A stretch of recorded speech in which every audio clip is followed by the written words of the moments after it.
And as always, I will chat a minute while I give YouTube an opportunity to tell other people that I'm here. You guys get a view out my window today. As so often in the summer, gravel trucks are zooming up and down my road. It happens all summer long. Music to my ears. Roads are getting fixed somewhere, right?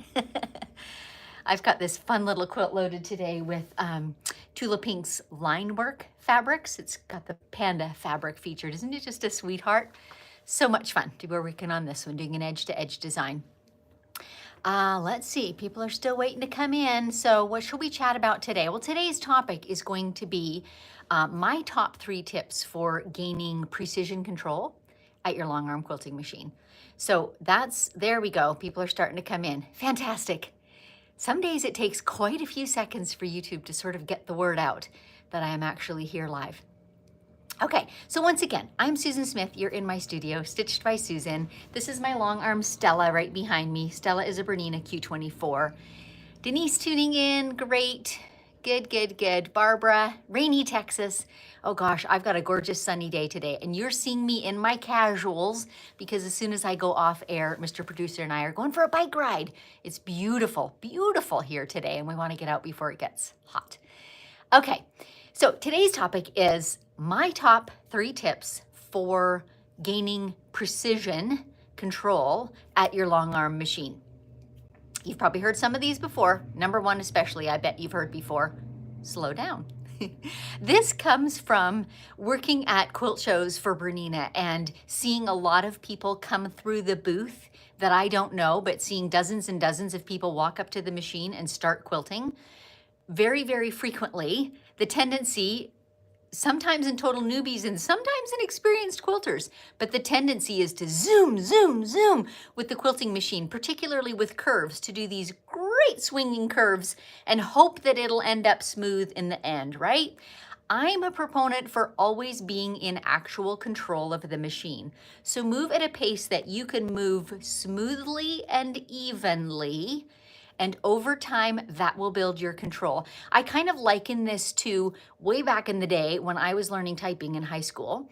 And maybe even more specifically, I was learning how to touch type on an adding machine because there are fewer digits on there. And I can still remember so clearly this idea of instead of looking at where I was typing, like slowing way down and thinking, where's the number 1, where's the number 9, where's the number 8, right? And over just a few days, my fingers figured that out and I no longer had to look at the type pad, right? Quilting is a little bit like that. If you go slow enough and concentrate on looking ahead and knowing where your eyes are going, you will get smoother movements. And if you slow down enough that you don't have to zip through this part and zip through that part and zip through this swirl, but instead have this consistent pace, whatever it may be for you, that will serve you in good stead. Now, don't slow down to a creep where you literally don't have sort of motion guiding your machine smoothly. Does that all make sense? So slow down a little and keep that motion as smooth and even as you possibly can. That's tip number 1. Tip number 2, oh gosh, I set down my paper. What was tip number 2? It'll come back to me, but here's tip number 3. Oh gosh, this is hysterical. Tip number 3 is to try quilting with your arms held against your rib cage a little bit, particularly if you're doing small things. But even if you're quilting edge to edge like I tend to do now, it just gives you a little bit of stability if you're, like, it's not a clench, right? Don't be tense, but have your elbows resting against your rib cage and include your body in a little bit of the movement. And again, all of these things are geared toward smoothing out the movement and making it more even and more equally paced. And you guys, I'm mortified to remember, oh, hang on. Here's my sheet right here. Hang on. I did write them down. I got that far. Oh yeah. Here's the other thought. Let me look back through the comments before I give you number 2. Let me just buzz back. Barbara, Daphne, Kayla, Janice, Faith, Tammy. So awesome. Angie, have a great bike ride. We did 15 miles the other day. Yeah, we're gonna do about that today too. Fairhope, Alaska, awesome. Debbie, Betty, okay, no comments so far. I'm kind of curious if any of you have heard these before and worked on them. Here's number 2, which is kind of a tip and kind of an encouragement.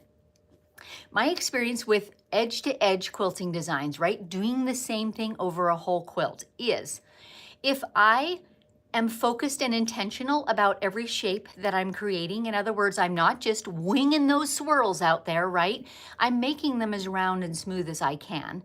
If in my everyday quilting, I'm careful and pay attention to my shapes and my smoothness of movement, etc., I will get so much better over time in my control that I will build high-level quilting skills.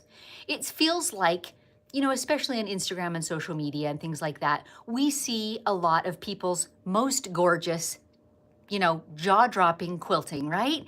And that becomes kind of the standard we set for ourselves. These wonderful, custom quilted, intricate, back-filled, outlined, ruler work type quilts.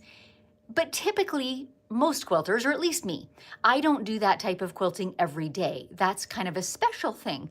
However, when I want to do it, I want those skills in my back pocket. I want to be able to quilt smooth curves. I want to be able to echo at a 1/4 inch pretty accurately. So my tip is, in your day-to-day, very everyday, very ordinary quilting, be thinking about your smoothness, your evenness, your accuracy in echoing, all those things, and put a little extra thought into that in that everyday quilting. And when you go to do the special stuff, you'll have that precision and control that you want. Okay, so recapping the 3 tips. Number 1 was slow down and smooth out your motions, right? To get that smoothness and evenness. And number 2 was be thoughtful and intentional in your everyday quilting such that you're building skills all the time. And when you want to do special, elaborate, intricate things, you've got that skill. And then number 3 is to hold your arms a little closer against your body and move your body a little bit with your quilting to help with that control and to help keep wobbliness down, or at least experiment with that if you've never tried it before. Okay, let's look back at some comments. We're getting a bunch here. This is great. Janice, I know my speed varies and I'm trying to keep the same pace.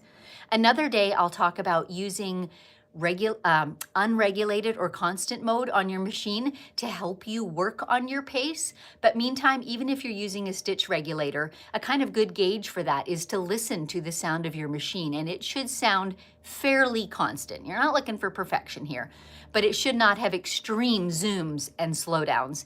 You should be aiming to get that pace of movement very constant. Okay, back to the comments. I have trouble with finding just the right speed, either zipping and zooming or every stitch one by one.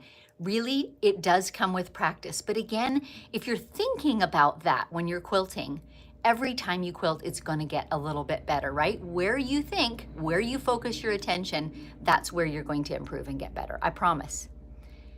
Marty, hi from hot Northern California. Sue, do you ever quilt with one hand? I do fairly often, Sue. Not because it's my favorite way. I think it takes more, it's more taxing on my body to quilt with one arm than with both, so I prefer both. But whenever I have a challenging quilt, I need to ease in some fabric or I need some teeny tiny control, then I often will put my left hand on the quilt because I'm right-handed, and I'll guide the machine with my right hand. So it's a good practice. It's a good skill to reach for. Debbie, I find I gain speed as I go, and that's when I get sloppy. When I'm really concentrating, I do a good job. There's discussions in quilting groups about whether or not to have music, for example, on, because that can help you pace yourself. So you might play around with that a little bit in your studio. Some people prefer quiet. I do love to have music. Tammy, I often forget to relax. You got to breathe. Yes, you do.